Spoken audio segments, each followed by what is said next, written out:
everyone. I'm hoping to get this live stream going again.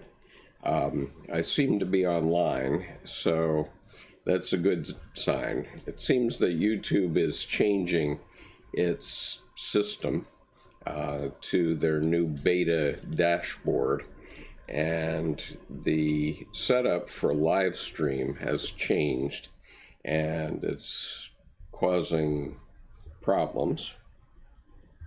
It's causing problems in users understanding how to use the system.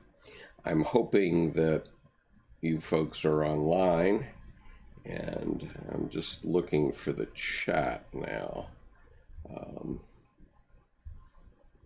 Okay. All right. I'm going to just ask you to say something if you're on chat so that I know it's working properly.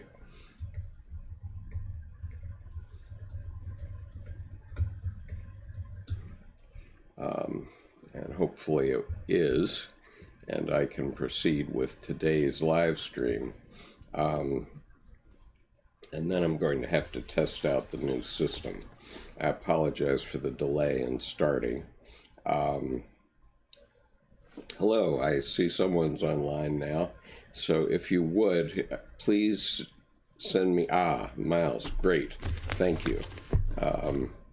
I'm playing with the new dashboard for YouTube, and it's kind of difficult right now, so I'm doing my best. All right, so today I'll be reading from Civilization in Transition by C.G. Jung, Volume 10 of the Collected Works of C.G. Jung, and this is UFOs in Modern Painting. And I do have this set up now, so that's proper, and I can begin. UFOs in Modern Painting, paragraph 624.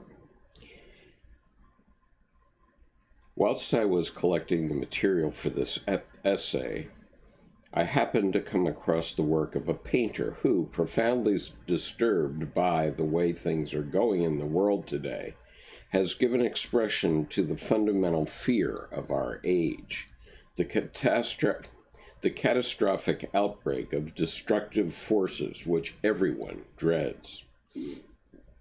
It is indeed a law of painting to give visible shape to the dominant trends of the age.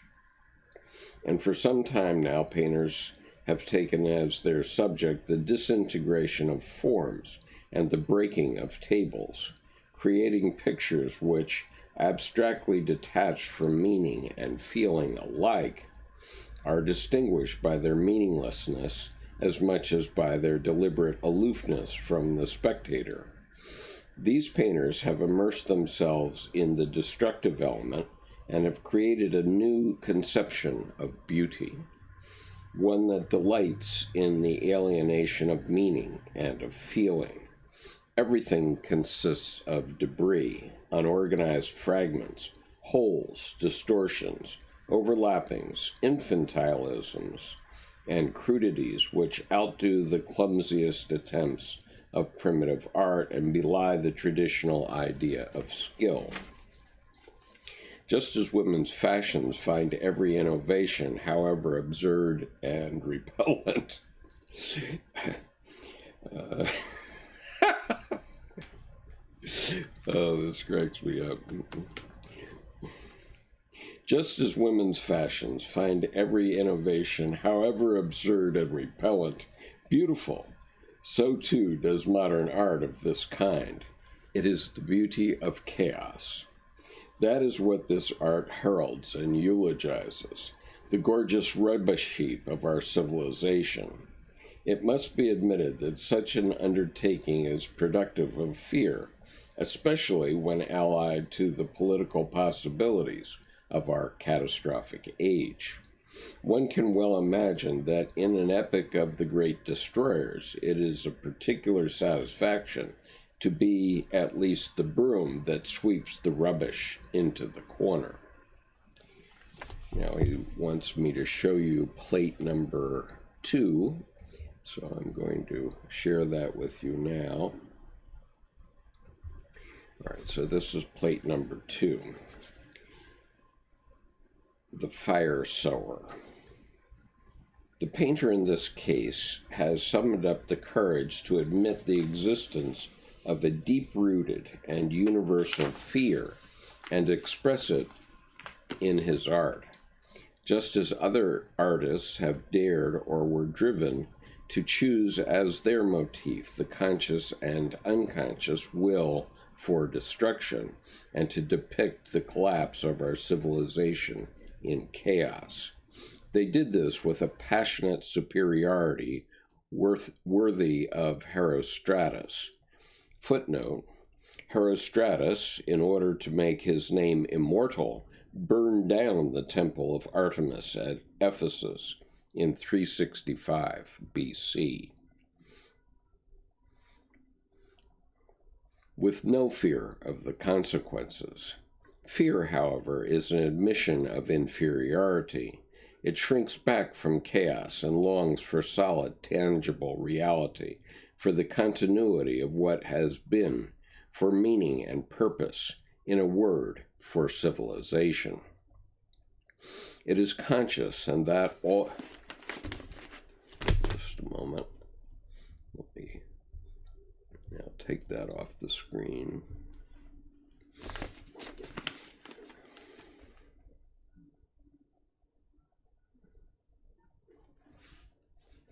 So we're talking about fear and how it causes a desire for meaning and purpose for civilization.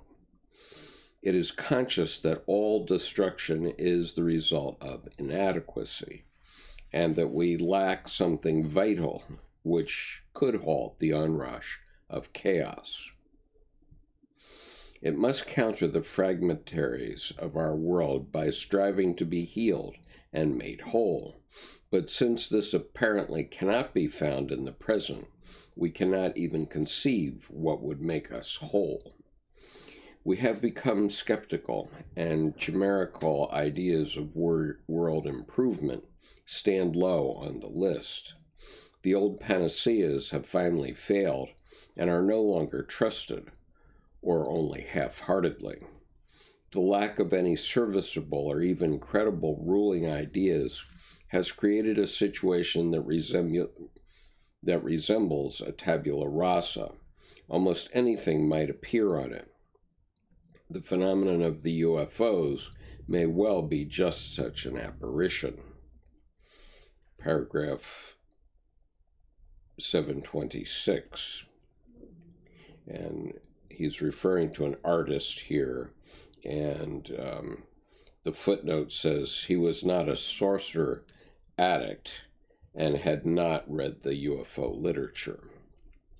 More or less conscious of its analogy with a UFO, the artist has painted a round, fiery object rotating in the heavens above a darkening city.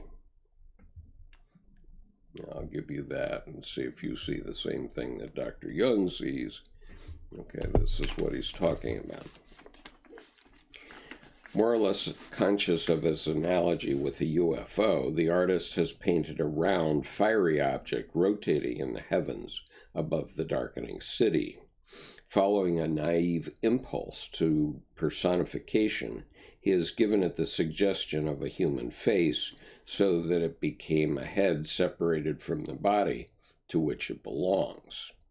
Like the head, the body consists of flame. It is the gigantic figure of a spectral sower who went forth to sow. He sows flames instead of water. Fire falls from heaven. He sows flames, and instead of water, fire falls from heaven.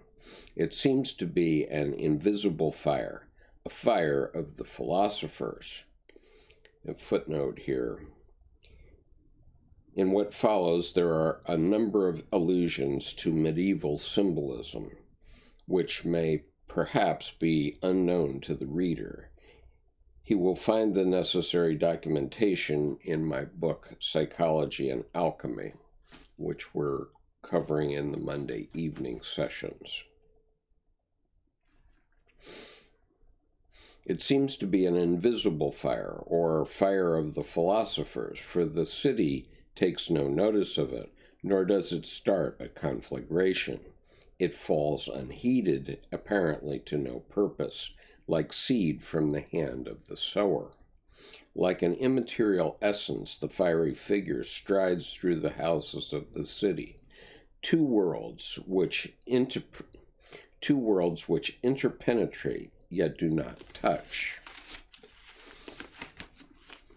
As the philosophers, that is, the old masters of alchemy, assure us, their water is at the same time fire. Their mercurius, take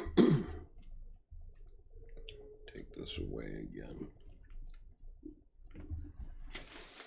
Their mercurius is hermaphroditus and duplex, a complexio oppositorum, the messenger of the gods, the one and all. He is moreover a Hermes catachthonius, subterranean mercurius, a spirit emanating from the earth, shining bright and burning hot, heavier than metal and lighter than air, serpent and eagle at once, poisonous and alexipharmic. He is the panacea itself and the elixir of life. But on the other hand, he is a deadly danger for the ignorant. For the educated person of those days, who studied the philosophy of alchemy as part of his general equipment, it was a real religio medici. This figure of the fire sower would have been full of illusions, and he would have had no difficulty in assimilating it to his stock of knowledge. For us, however, it is a disconcerting oddity, and we look round in vain for anything to compare it with, because what the conscious mind thinks is so utterly different from what the unconscious is aiming at. The picture illustrates the incommensurable nature of two worlds which interpenetrate but do not touch. One could compare it to a dream that is trying to tell the dreamer that consciously he lives in a dully rational world, while all the time he is confronted with the nocturnal phantom of the Homo Maximus. The maximum man, I guess that is. Understood as a subjective reflex, the giant figure could be taken as a kind of psychological specter of the Bacchae. In that case, one would have to posit a repressed megalomania of which the artist himself is afraid. Okay, so I'm going to give it back to you so you can follow his thinking.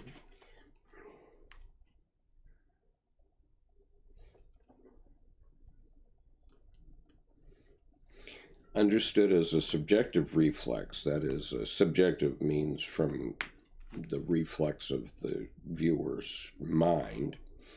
Understood as a subjective reflex, the giant figure could be taken as a kind of psychological specter of the Bacchae. In that case, one would have to posit a repressed megalomania of which the artist himself is afraid. The whole thing would then be shifted onto a pathological plane and would be nothing more than a neurotic self-confession slyly insinuated into the picture. The frightening spectacle of an apocalyptic world situation would be reduced to the personal, egocentric fear which everyone feels who nurses a secret megalomania, the fear that one's imagined grandeur will come to grief on colliding with reality. The fear that one's imagined grandeur will come to grief on colliding reality. The tragedy of the world would be turned into the comedy of a little cock of the dunghill. We know only too well that such jokes occur all too frequently. So facile an argument is not sufficient to make this descent from the sublime to the ridiculous appear at all plausible. The significance of the figure lies not so much in its size and strangeness as in the numinosity of its unconscious symbolical background. If it were no more than a matter of personal vanity and infantile assertion, the choice of a different symbol would have been far more appropriate. The figure of a successful and envied rival in one's own profession, for instance, suitably got up to impress, or one that increased the artist's status. But here, everything points to the contrary. The figure is in every respect archetypal. It is of superhuman stature, like an archaic king or a god. It consists not of flesh and bone, but of fire. Its head is round like a luminary, or like the angels in Revelation 10:1. Quote, "And a rainbow was upon his head, and his face was as it were the sun, and his feet are pillars of fire," unquote. Or like the starry heads of the planetary gods in medieval paintings. The head is separated from the body as if to emphasize its independence, and could be compared to the art. Sorry, I think I'll have a glass of water here.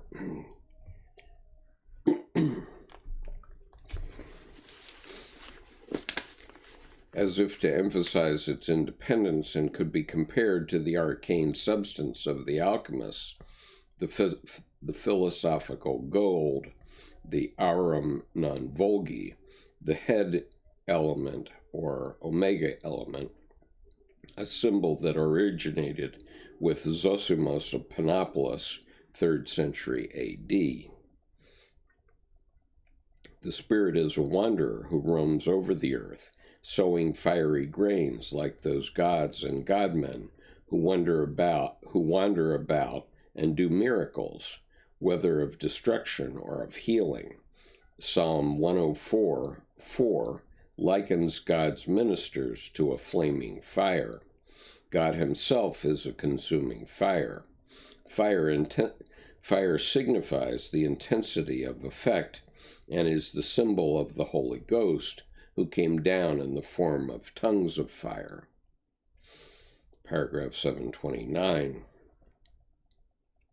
The characteristics of this fire-sowing figure are all steeped in tradition, some of them conscious and biblical, some of them derived from the inherited predisposition to reproduce similar but autochthonous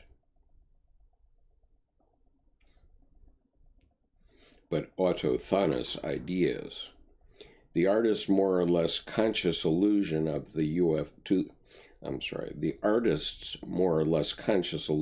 the UFO phenomenon throws light on the inner relationship between the two sets of ideas.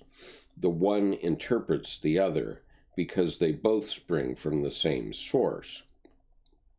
Another picture by the same artist shows a motif in blue and white similar to that of Dream 2. A spring landscape, the blue sky arching above it, softened by silvery vapors. At one point, the thin vein of cloud is pierced by a round opening through which you can see the deep blue of the heavens. To either side of the opening, there is a wedge of white cloud, so that the whole looks like an eye. Extremely realistic automobiles rush along on the road below. They do not see it, the artist explained to me. In this picture, the UFO is replaced by the traditional eye of God gazing from heaven.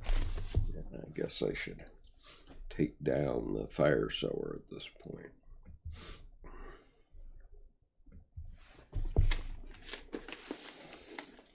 These symbolical ideas are archetypal images that are not derived from recent UFO sightings, but always existed.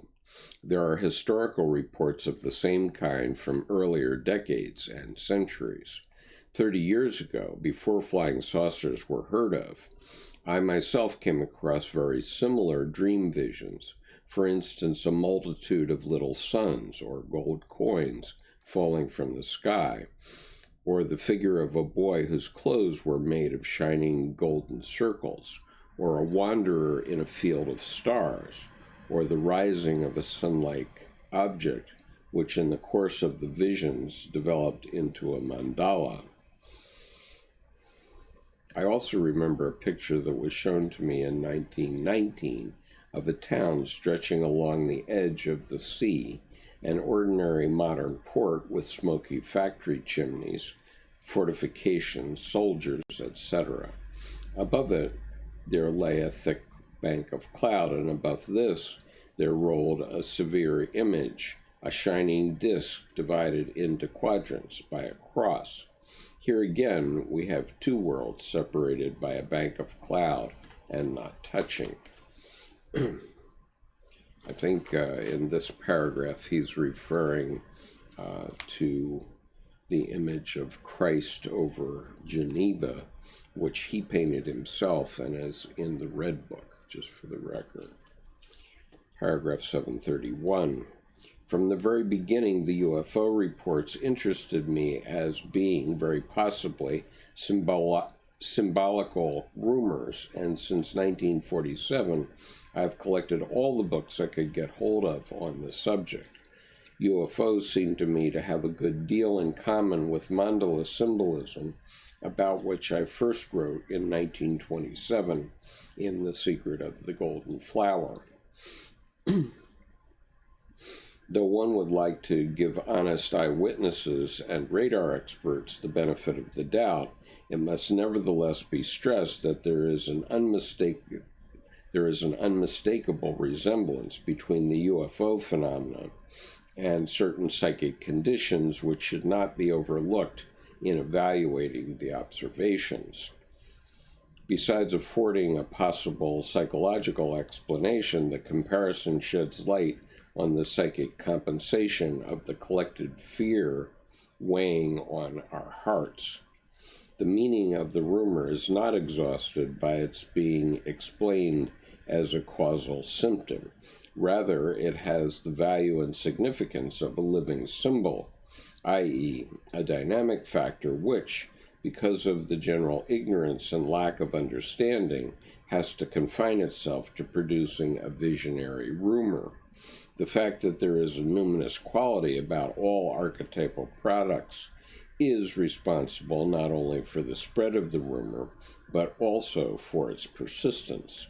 The numinosity of the complex has the further result that it stimulates deeper reflection and more careful research, until finally someone asks, what is the meaning of such a rumor at the present time? What future developments are being prepared in the subconscious of modern man? Long before Pallas Athene sprang, fully armed, from the head of All-Father Zeus, anticipatory and preparatory dreams had revolved round this theme and transmitted abortive sketches of it to the conscious mind. It depends on us whether we help coming events to birth by understanding them and reinforce their healing effect, or whether we repress them with our prejudices, narrow-mindedness, and ignorance, thus turning their effect into its opposite, into poison and into destruction. This brings me to the question I have asked over and over again by my patients. I have been asked over and over again by my patients, what is the use of a compensation that, because of its symbolic form, is not understood by the conscious mind? Apart from those not so uncommon cases where only a little reflection is needed to understand the meaning of a dream, we can take it as a general rule that the compensation is not immediately obvious and is therefore easily overlooked. The language of the unconscious does not have the intentional clarity of conscious language. It is a condensation of numerous data, many of them subliminal, whose connection with conscious contents is not known. These data do not take the form of a directed judgment, but follow an instinctive, archaic pattern, which, because of its mythological character, is not recognized by the reasoning mind. The reaction of the unconscious is a natural phenomenon that is not concerned to benefit or guide the personal human being, but is regulated exclusively by the demands of psychic equilibrium. Thus, there are times when, as I have often seen, a dream that is not understood can still have a compensatory effect, even though, as a rule, conscious understanding is required on the alchemical principle: what nature leaves imperfect, the art perfects. Were this not so, human reflection and effort would be superfluous. Were this not so, human reflection and effort would be superfluous. For its part, the conscious mind often proves incapable of recognizing the full scope and significance of certain vital situations it has created for itself, and so challenges the unconscious to bring up the subliminal context, which, however, is written not in rational language, but in an archaic one with two or more meanings. And since the metaphors it uses reach back into the history of the human mind, its interpreters will need historical knowledge in order to understand its meaning. This is true also of our painting. It is a picture that reveals its meaning only with the aid of historical amplification. The fear from which it sprang is explained by the collision of the artist's conscious world with a strange apparition that came from an unknown region of his being. This world behind, below, and above us appears to us as the unconscious, which adds its subliminal contents to the images we consciously create. Thus there arises the figure of a Homo Maximus, an Anthropos, and Filius Hominis of fiery nature, whose godlikeness or numinosity is proved by the fact that he immediately evokes similar figures in our minds, such as Enoch, Christ, or Elijah, or the visions of Daniel and Ezekiel.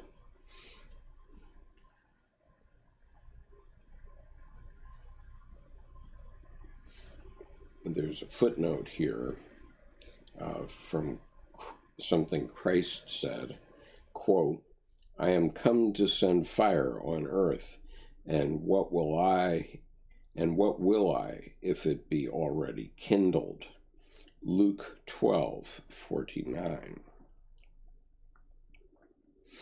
Since Yahweh's fire chastises, kills, and consumes, the spectator is also at liberty to think of Jacob Boehm's wrath fire, which contains hell itself together with Lucifer.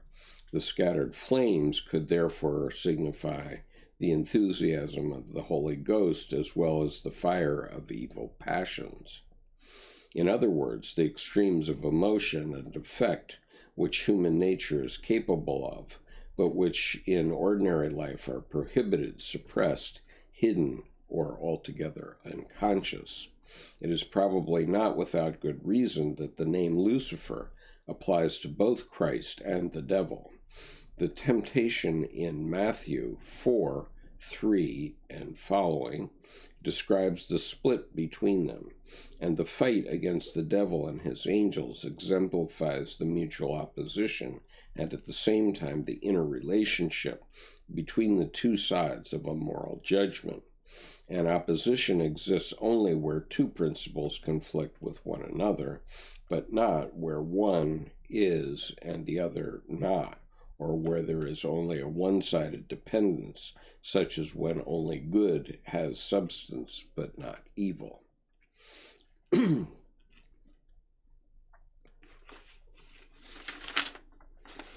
fiery figure is ambiguous and therefore unites the opposites. It is a uniting symbol, a totality beyond human consciousness, making whole the fragmentariness of the merely conscious man. It is a bringer of salvation and disaster at once, but it will be for good or ill. What it will be for good or ill depends on the understanding and ethical decision of the individual. The picture is a kind of message to modern man, admonishing him to meditate on the signs that appear in the heavens and to interpret them aright. The reflection of the UFO phenomenon in the artist's fantasy has produced a picture whose basic features are similar to those already discussed in the dreams. It belongs to another dimension, to a world of gods that seems to have no connection with our reality. The picture gives one the impression of a vision beheld by one singled out and elect who was permitted to see what the gods do secretly on earth. The artist's interpretation of the phenomenon is an astronomical remove from the popular view that UFOs are controlled by space machines. Okay. So that is plate 2. I'll just take a look at your chat, and then I'll go back to plate 3.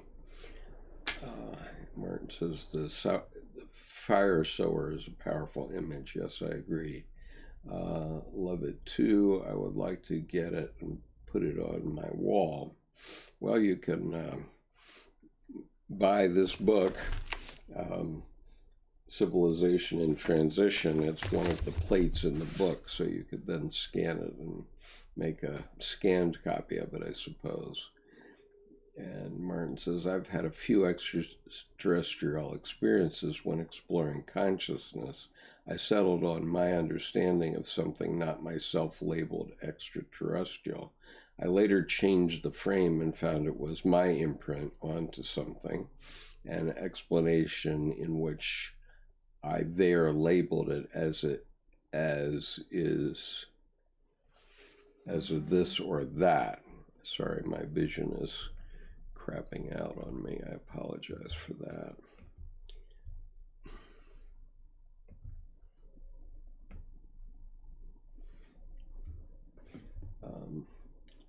So in a sense, an expectation. I think it can be the person that is perceiving the data then to add their own romanticism on that meaning. I agree with that, absolutely. So these things can come up in many ways. And I think the famous alien of recent years, like the ones that appeared in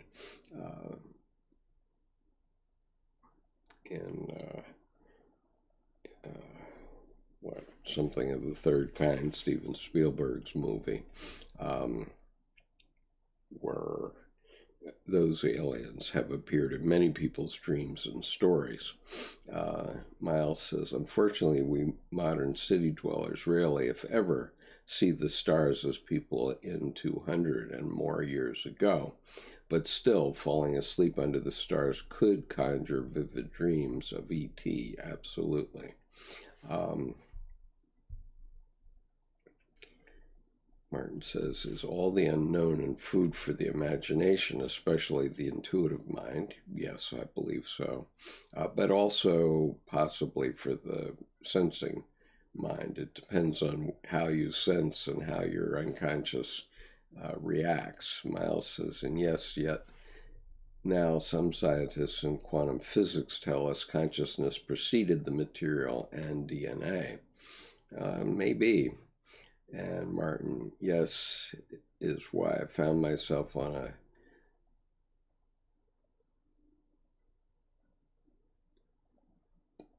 Tom Campbell Forum, a guy that worked for NASA and Consciousness Explorer. He, as INTP, sees us as consciousness itself, reading rendered data streams from a biological material reality. Miles says, my dreams are so sophisticated that I can hardly believe that I can experience them. Is of my creation. Art and architecture have appeared that I cannot believe they are of me. Yes, but they are. And this is where artists get their visions. Martin says, well, that made me ask questions. Dreams, exploration of one's psyche, and possibility of exploring the collective as consciousness. Miles says, the people who dream of being abducted might say the same thing, that there is no way they could sit with pen and paper and consciously write such a screenplay. Martin says, I don't think they need to with all the media perhaps watched. And Tor says, anyone here with sleep paralysis experiences? I think we probably all have sleep paralysis at one time or another. It's just whether you recognize it. Martin says it stops you getting up and jumping out of the window. Maybe that's a useful paralysis. Okay, I'm going to now give you plate 3, which is called the fourth dimension. Okay, so here's the fourth dimension. Paragraph 736. Like the previous painting, this too is contemporary.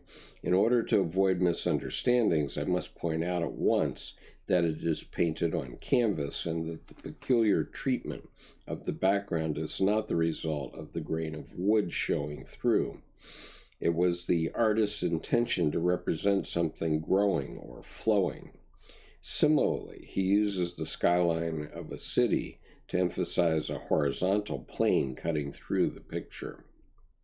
Whereas Jacobi contrasts the low-lying city with the spacious night sky, Burkhauser has moved the horizontal upward to indicate that the presence of the background also flows downward through the depths of the earth. The color of the city is a soft, dark red.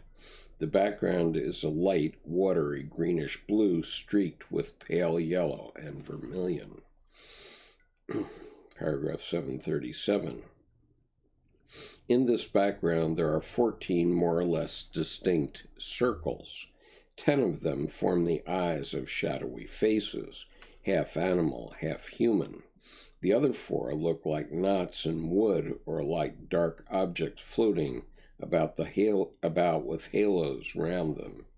From the mouth of the large face at the top, there issues a stream of water that flows downward through the city. Neither touches the other. 2 incommensurable events are taking place on 2 totally different planes, one vertical, the other horizontal. Since on the horizontal plane there is a 3-dimensional city bathed in a light that shines from the left of the picture and has nothing to do with the background, this background can only be considered as a 4th dimension, and it's called the 4th dimension. The intersecting lines of the 2 worlds form a cross, city and waterfall. The only discernible connection between the 2 is the downward glance of the eyes in the large face above the city. The pronounced nostrils and abnormally wide apart eyes show that the face is only partly human. Of the 4 other faces, the only unmistakably human one is at the top left. The face at the bottom left can only be made out very faintly. If we regard the face in the middle, distinguish both by its size and by the fact that the water flows from its mouth as the main face and as the source, then the ground structure of the picture is a quincunx, Okay, I've never heard of a quincunx. That's I'll write it here in the chat. It's Quincunx, quincunx. That's the word. And I will show you what Dr. Jung's quincunx looks like. Where is it?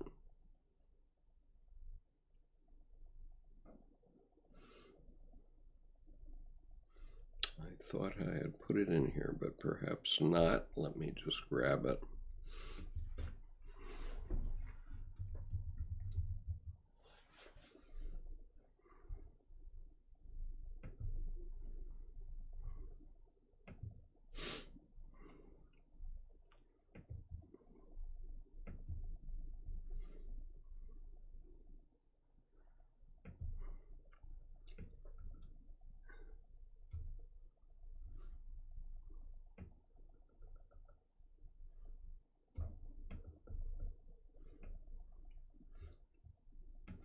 Okay, so I'm just giving you the words around this also.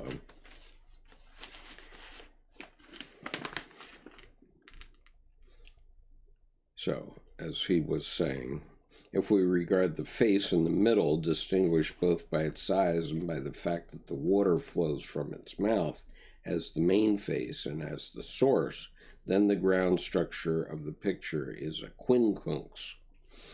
Paragraph 738. This is a symbol of the quinta essentia, which is identical with the philosopher's stone. It is the circle divided into four with the center, or the divinity extended in four directions, or the four functions of consciousness with their unitary substrate, the self. Here the quaternity has a 3+1 structure, 3 animal demonic faces and 1 human one. This peculiar feature of our picture recalls the quaternity discussed by Plato in the Timaeus and experienced still earlier by Ezekiel in his vision of the 4 seraphim. One of them had a human face, the other 3 had animal faces.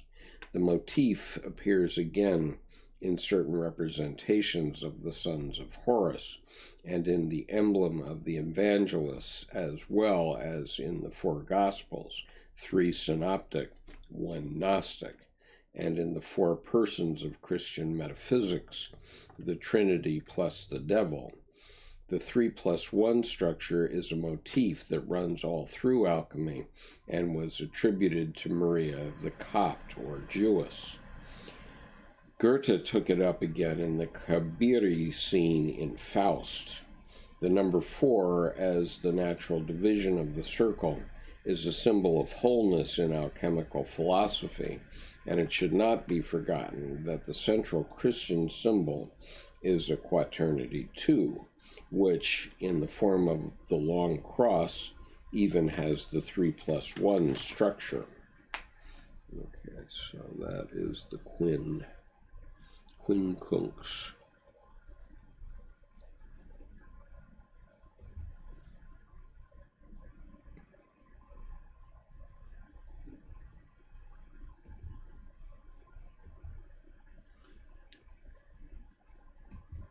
Okay, going on. Paragraph 739. This painting, like the previous one, depicts the collision of 2 incommensurable worlds, vertical and horizontal, which meet only at one point. In the sower's intention to scatter fire on the earth, and in the downward glance of the eyes, coming now to the 4 circles that are not eyes, we note that only one of them, on the extreme left, is completely round and solid-looking. The circle on the right of the mouth is light with a dark center. A third circle appears to be emitting a whitish vapor. A fourth circle is half hidden by the flowing water. They form a differentiated quaternity in contrast to the undifferentiated ogdod of eyes, which, if we disregard the main face, belong to the quaternity with a 3+1 structure. Now, he has a footnote in this. I'll just give you the footnote here.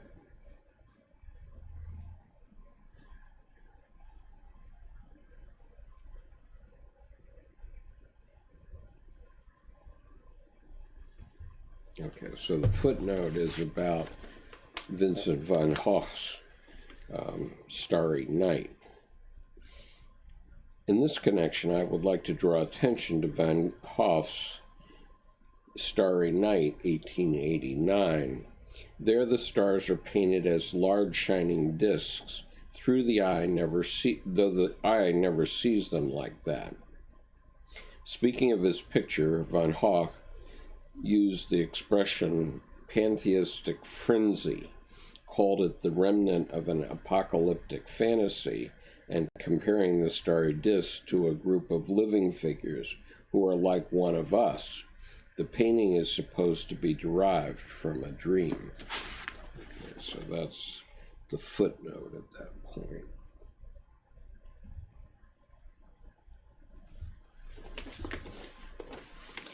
It is difficult to say how much in the main face is animal and how much is human. Let me give you the painting we're talking about again.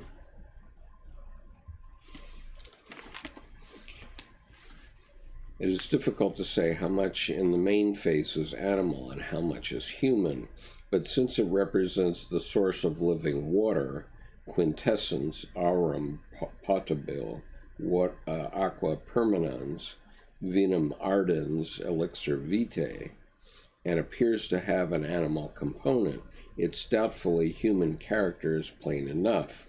One thinks of the figure having the likeness of a human form, who appeared above the sapphire throne in Ezekiel's vision, and of Yahweh's wildness, which so often breaks through the Old Testament.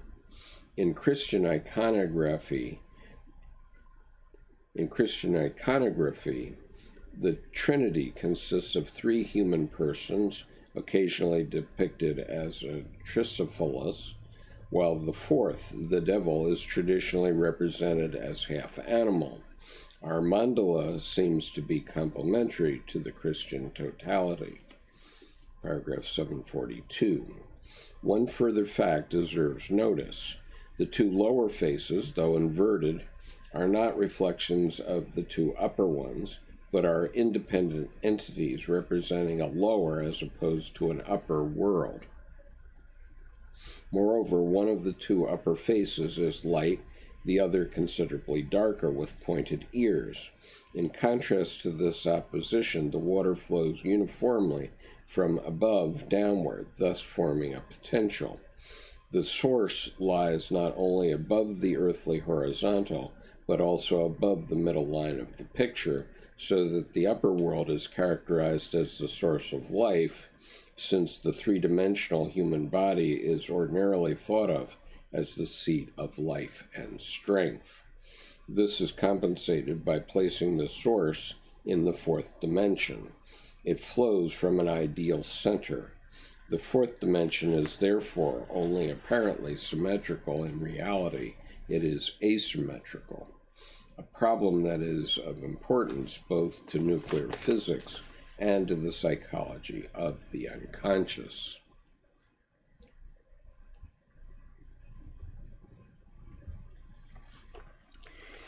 Paragraph 743. The four-dimensional background is a vision in the dual sense of seeing and of something seen. It seems to be a matter of pure chance that it has turned out so and not otherwise, when the merest accident could have given it a quite different appearance. The sight of these round blobs, aimlessly scattered over a wishy-washy surface, most of them serving for eyes in the indistinct animal-human faces, lacking any definite expression, fails to arouse our interest. The picture discourages any attempt to find access to it, for the chance products of nature, if they lack aesthetic charm, have no effect on our sensibilities. Their chancefulness makes the slightest attempt to interpret them makes the slightest attempt to interpret them seem like empty speculation. It needs the interest of the psychologist, so often incomprehensible to the layman, to follow up a vague instinct for order, using for this purpose the most primitive of all devices, namely counting. When there are few or no characteristics that can be compared with one another, number remains as the ordering schema. Nevertheless, the little discs or holes are distinctly round, and the majority of them are eyes. It is only by chance, I must repeat this, that numbers and other patterns appear whose exact repetition would be extremely improbable. In such cases, we must refrain from all statistical or experimental thinking, for a probability test of this picture would involve astronomical figures. Investigations of this kind are only possible when a very simple experiment can be repeated over and over again in the shortest time, like Rhine's tests. Our picture is a unique and complex occurrence which from the statistical point of view is entirely meaningless. But from the psychological point of view, such curiosities may be meaningful, because the conscious mind is involuntarily impressed by their numinosity. We must therefore take account of them, however improbable and irrational they may appear to be, just because they are important factors in a psychological process. But I must emphasize that nothing will have been proved.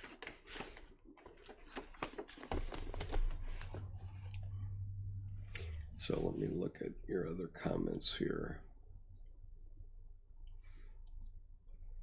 So Martin says, for moving from A to B does not require the material body thinking it has to move in that way. You have to unlearn that. It then is focus and intent. Miles, might we think of active imagination as dreaming out loud and while awake? Yes, indeed, you can think of it that way. Martin, I agree, Miles says, when it is happening in the mind's eye, it is shifting of one's focus between streams. I can talk to someone if connected, and as INFJ, I will get visions as we speak. Is just the way introverted intuitives can naturally seem to do.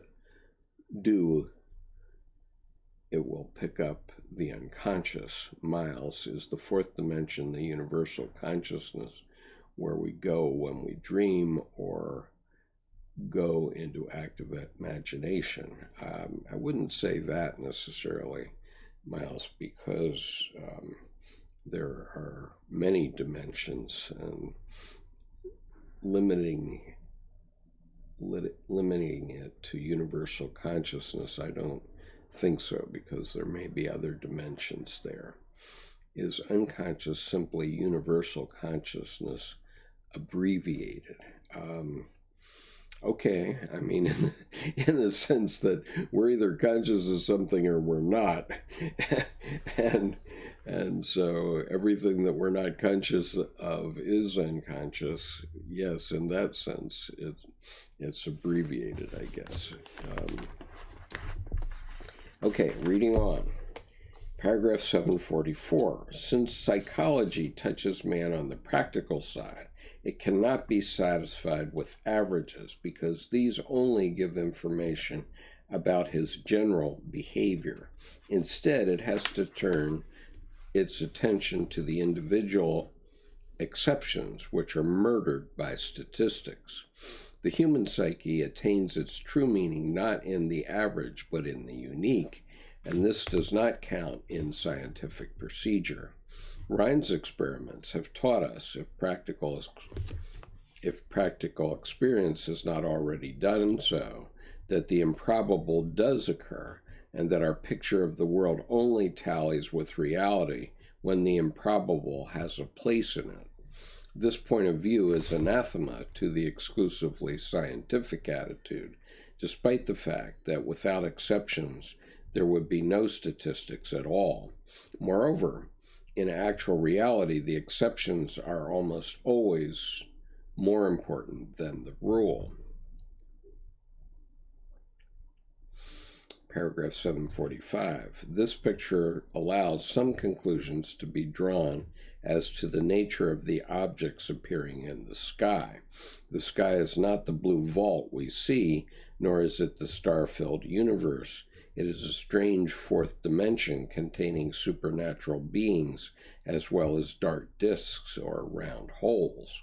The background has a fluid, watery character in striking contrast to the exclusively fiery nature of the previous picture. Fire symbolizes dynamism, passion, and emotion, whereas water, with its coolness and substantiality, represents the passive object, detached contemplation. Hence the thirst-quenching aqua doctrinaire and the refrigerarium that puts out the fire, like the salamander of alchemy. As the old masters say, our water is fire, an identity which, as soon as we think about it, splits into opposites, as also does the unconscious God image. This seeming mystery is characteristic of all that is. It is so and yet not so, especially the unconscious, whose reality we can experience only in parables.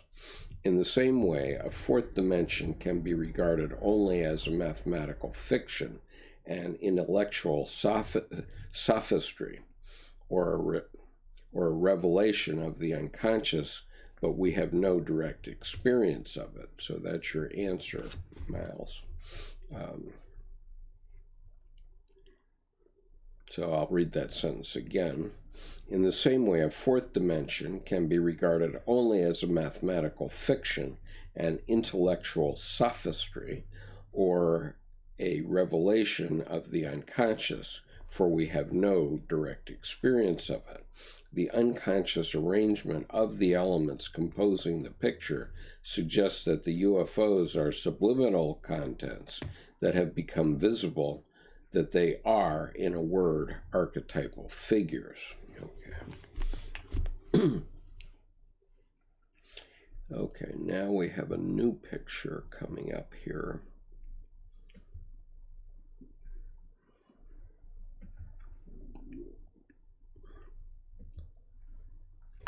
Plate 4, painting by Yves Tong.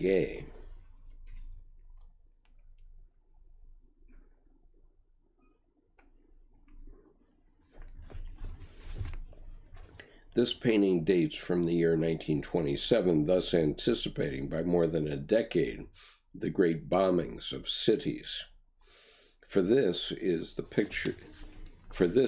the picture brings to mind. As a contemporary painting is usually rather difficult to interpret because its whole aim is to abolish meaning and form and to replace them by something strange and disconcerting, I have followed the method of showing it to as many different people as possible, in this way conducting a kind of Rorschach test.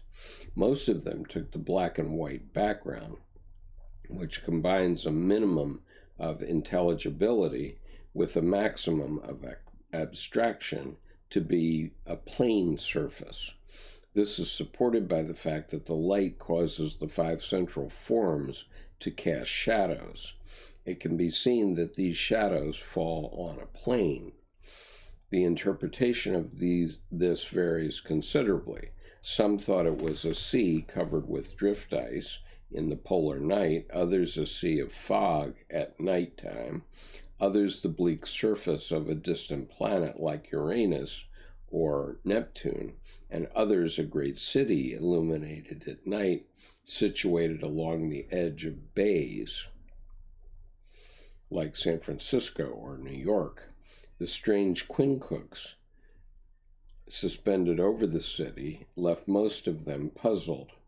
Some interpreted it at once as falling bombs and explosions. The form in the middle was taken to be a sea creature, sea anime, octopus, etc., or a flower, or else a demonic face with tangled hair looking down to the left. Others saw it as the swirling smoke of a great fire. The four figures surrounding it were understood as sea animals, puffs, or smoke, fungi, or, because of the horns, as devils. The one at the top left, whose vivid yellowish-green contrasts with the dull, indeterminate tones of the others, was interpreted as poisonous smoke, a water plant, a flame, a house on fire, etc.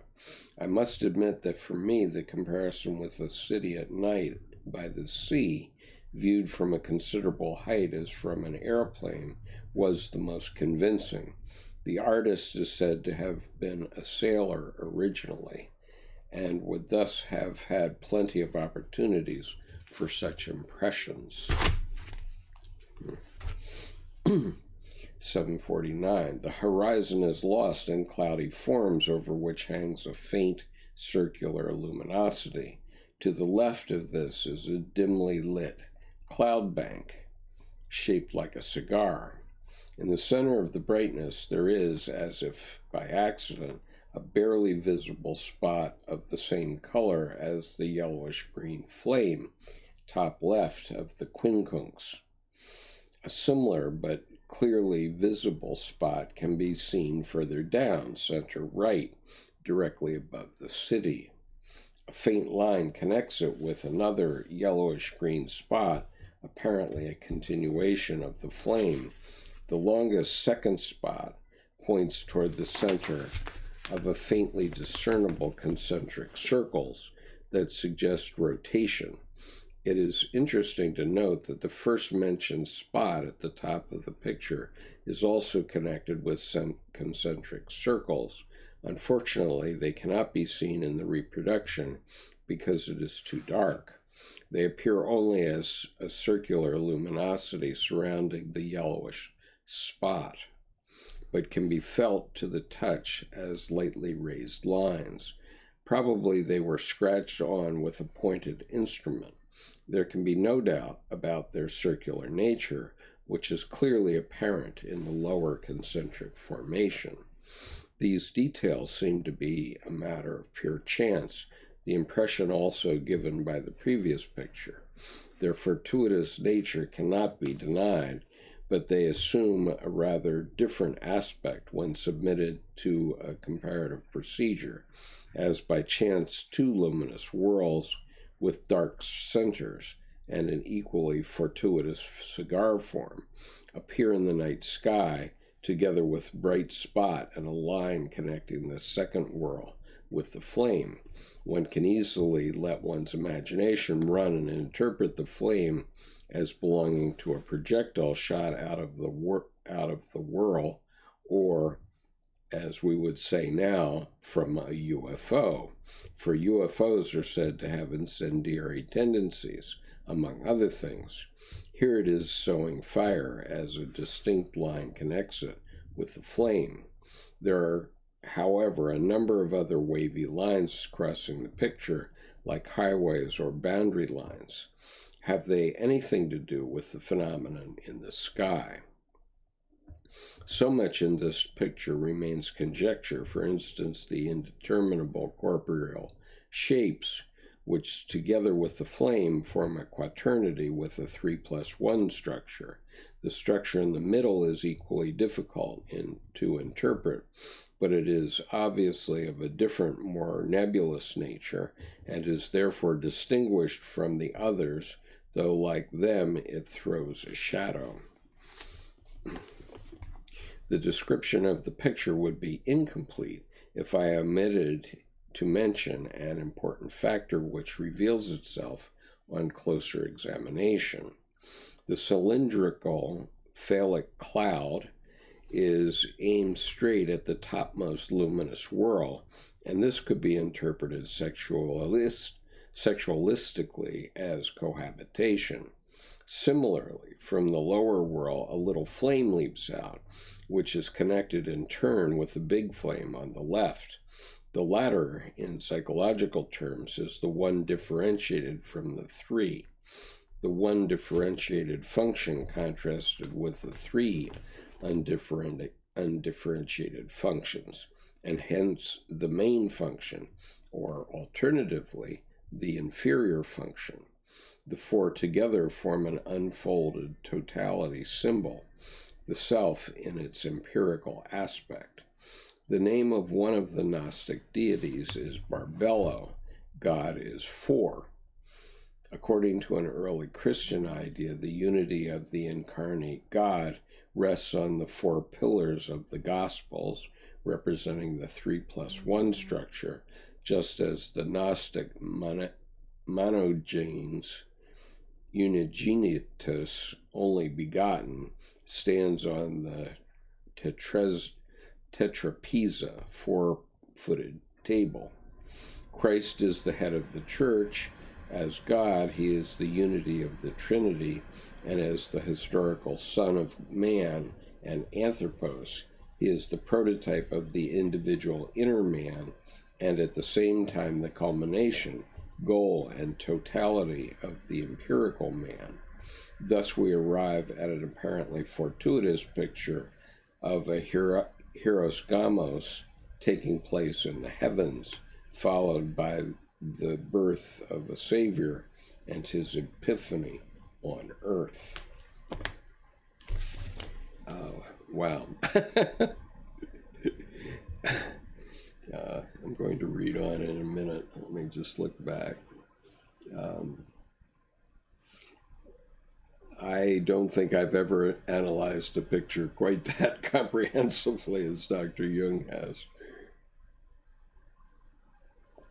And it might indicate either S or J tendencies on the part of Dr. Jung, although he definitely was an introverted intuitive, but he really got his S going in this.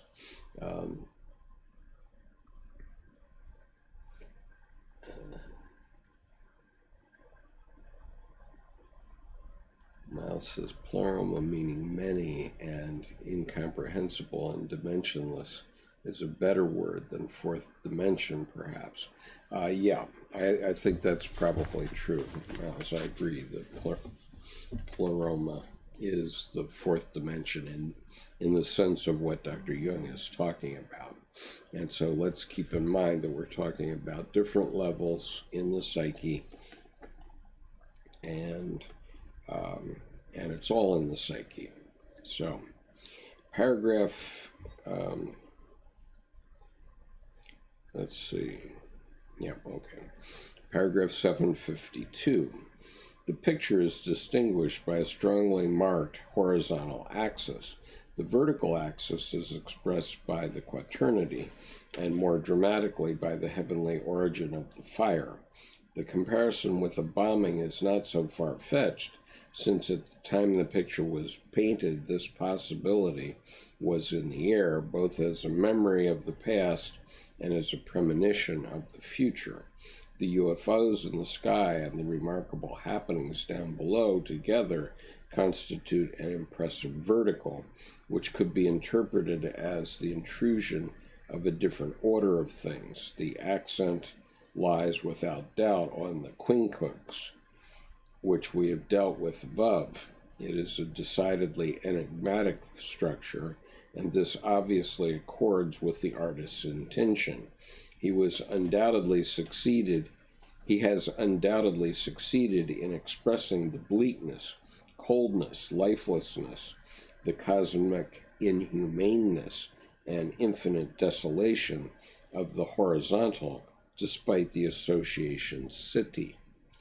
He thus confirms the tendency of this kind of modern art to make this object unrecognizable and to cut off the sympathy and understanding of the beholder, who rebuffed and confused, feels thrown back on himself. Paragraph 753. The psychological effect is very like that of the Rorschach test, where a purely fortuitous and irrational picture appeals to the irrational powers of the imagination and brings the observer's unconscious into play. When this extroverted interest is snubbed in this way, it falls back on the subjective factor and increases the latter's energy charge, a phenomenon that was observed very clearly in the original association tests. The isolated stimulus word uttered by the experimenter bewilders and embarrasses the subject because it must have been more than one meaning. Must have had more than one meaning. Okay, 2 more pages. He does not quite know what to answer, and this accounts for the extraordinary variety of answers in these tests, and what is more important, for the large number of disturbed reactions which are caused by the intrusion of unconscious contents. And there's a footnote here. Inhibitions, failures to react, slips of the tongue, subsequent forgetting of the answer, etc. All these are complex indicators. Okay, so those are indicators of a complex. Paragraph 754. The rebuffing of interest by unintelligibility results in its introversion and a constellation of the unconscious. Modern art has the same effect. We can therefore attribute to it a conscious or unconscious intention to turn the beholder's eyes away from the intelligible and enjoyable world of the senses and to enforce a revelation of the unconscious as a kind of substitute for the loss of human surroundings. Just a moment here.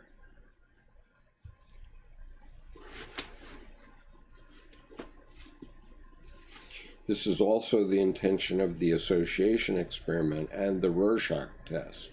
They are meant to supply information concerning the background of consciousness, and this they do with great success. The experimental setup of modern art is evidently the same. It faces the observer with the question, how will you react? What do you think? What kind of fantasy will come up? In other words, modern art is less concerned with the pictures it produces than with the observer and his involuntary reactions. He peers at the colors on the canvas, his interest is aroused, but all he can discover is a product that defies human understanding. He feels disappointed, and already he is thrown back on a subjective reaction which vents itself in all sorts of exclamations. Anyone who knows how to interpret these will learn a lot about the subjective disposition of the observer, but next to nothing about the painting as such. For him, it is no more than a psychological test. This may sound disparaging, but only for those who regard the subjective factor merely as a source of discomfort. But if they are interested in their own psyches, they will try to submit their constellated complexes to closer scrutiny.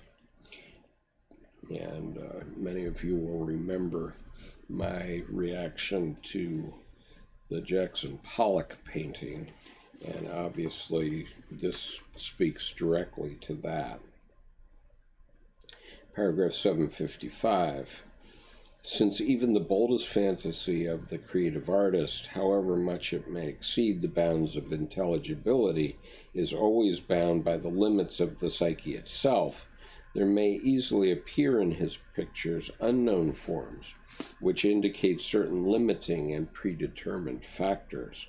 These, in Tanguay's picture, are the quincunx, the quaternity with the 3+1 structure, and the signs in the heavens, the circles and the cigar form. In a word, the archetypes. In its attempt to leave the world of visible and intelligible appearances and to float in the boundlessness of chaos, modern art, to a still greater degree than the psychological tests, evokes complexes which have sloughed off their usual personal aspect and appears as what they originally were, namely primordial forms of the instincts. They are of a superpersonal collective unconscious nature. Personal complexes arise wherever there are conflicts with the instinctual disposition. These are the points of faulty adaptation, and their sensitiveness releases effects which tear the mask of adaptedness off the face of civilized man. This also seems to be the goal that modern art is indirectly aiming at. For all the appearance of extreme arbitrariness and boundless chaos, the loss of beauty and meaning is compensated by a strengthening of the unconscious.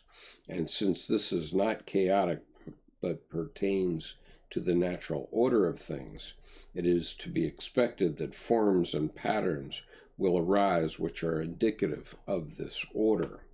This seems to be the case in the examples we have been discussing, as though by chance there appear in the chaos of possibilities unexpected ordering principles which have the closest affinities with the timeless psychic dominance, but at the same time have conjured up a collective fantasy typical of our technological age and painted it in the skies.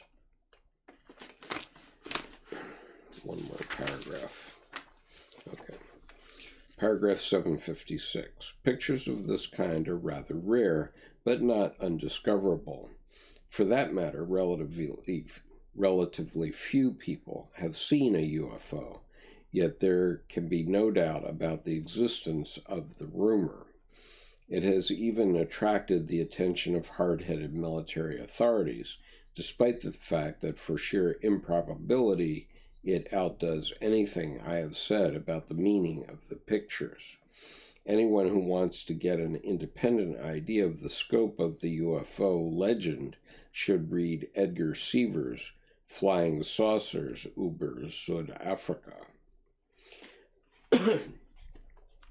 I don't know if that's translated. It would be Flying Saucers over South Africa.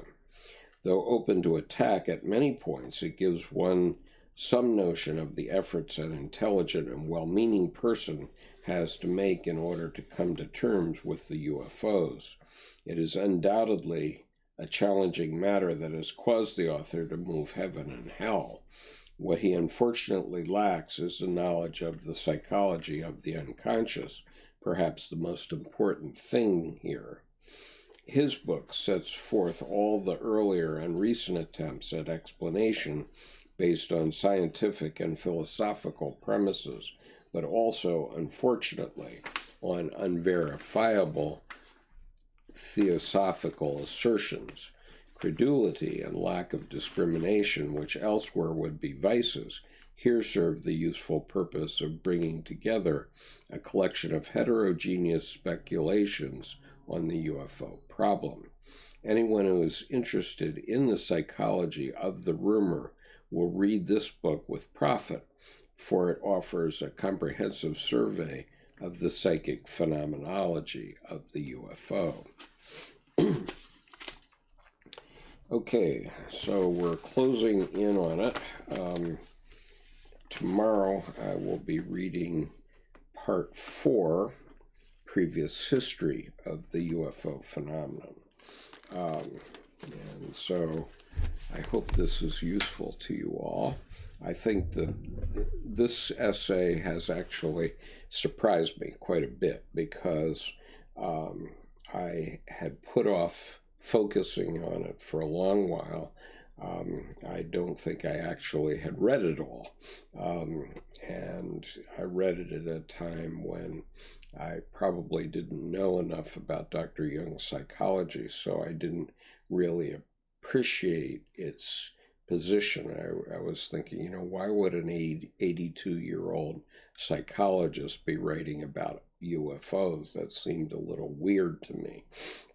But as I now look at it, I have to agree that what he's done here is he's talked about UFOs as in the context of psychic facts, in the same way one would talk about a religious statement, which as we've said many times in paragraph 752 of Answer to Job, he comments that every religious statement of whatever kind is a statement of the psyche and not a statement of the physical world.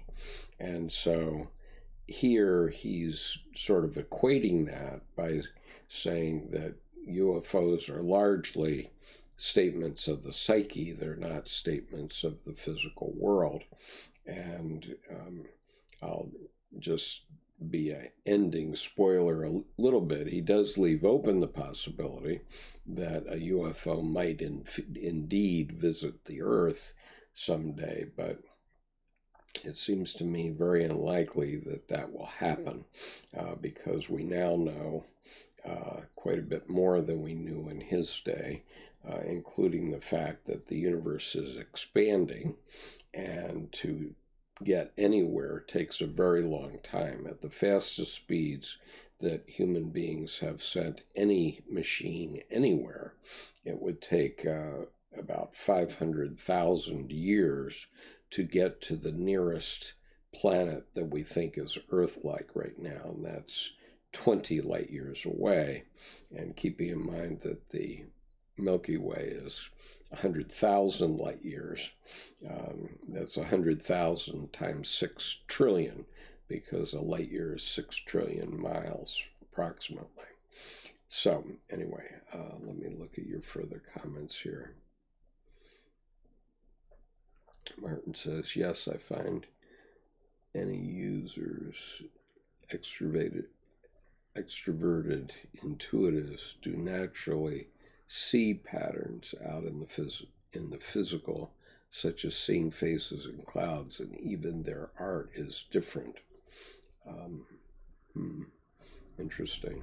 I know that there's a function in the psyche that makes us see faces, and I think that the explanation I heard was that it was a defense mechanism to recognize other creatures in the forest or whatever.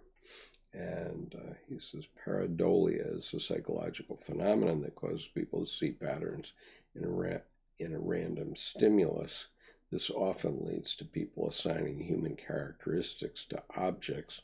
It's a form of apophenia, which is a more general term for the human tendency to seek patterns in random information.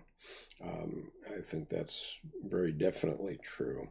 And I think one of my reactions to the Jackson Pollock when I saw it in real life was the fact that I couldn't see any pattern in it. And that did force me back on my own unconscious. And it had this effect of causing me to start sobbing.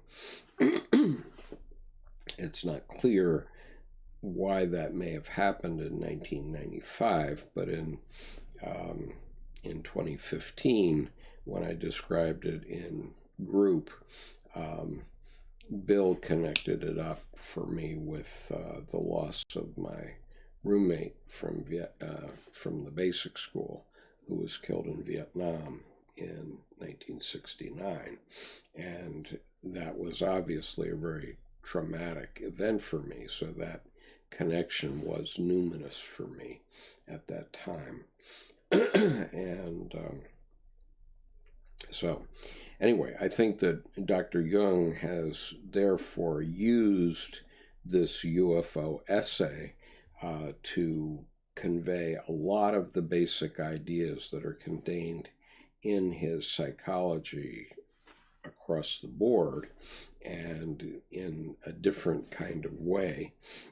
By talking about UFOs, he doesn't have to take on the church or any other psychologist. He could just say what he wanted to say, and he did it quite well. And there's Hassan from Saudi Arabia. Assalamu alaikum. Jung is a life-changing discovery. Thanks, Mr. Donovan. My name is actually Conover, and it's Donald Conover, but nonetheless, I go by Skip, and it's nice to have you. I have very fond memories of my travels to Saudi Arabia. I've been there 23 times. I've probably spent at least 6 months of my life there working in the healthcare industry. And so I look forward to another opportunity sometime soon. It may happen. It can happen. Funnily, there are strings that go out from each of us that connect us to other people. And sometimes those strings can get stretched very far, and then they pull back together. And that seems to happen in my life very often. And so I do have lots of friends in Saudi Arabia, mostly from the healthcare industry. And I really appreciate those friends. And it's quite interesting to have that connection. Anyway, welcome. And I hope you'll visit again soon sometime. By the way, there are a number of videos on this channel on which I've taken the trouble to put Arabic closed captioning, and so you might want to look for those. Let's see if I can give you a couple of examples quickly. Not there, but if you look at Edward Edinger's Portable Analytic Hour, you'll find them there. That's the Edinger material I did translate into Arabic. And Martin says there was a little study in the personality community that seemed to think sensors tend to report more on ghosts. I think perhaps that disturbances in the psyche may perhaps manifest differently. I think that's very likely, Martin, and I know that when we're talking about the 16 personality types of the Myers-Briggs, we are only just barely touching the surface because we can be anywhere on all those scales, and so there can be fine nuances. And so now I'm getting a message from YouTube saying that my stream health is bad and I have bad video settings. Please use a keyframe frequency of 4 seconds or less. Currently, keyframes are not being sent often enough, which will cause buffering. The current keyframe frequency is 8.4 seconds. Note that ingestion. Okay. I'll try to figure that out, because obviously I have to figure out the way this will work for the new system. And I will be back at 8 o'clock tonight if I have a voice. Even if I don't have a voice, I'll be back, not reading this, but running our regular Monday evening gathering at 8 p.m. tonight Eastern U.S. time. I hope you'll enjoy it. Join us then, and that's 8 p.m. Eastern U.S. time. So I'm going to sign off for now because my voice is kaput, and I will be back tonight. Take care now. Bye.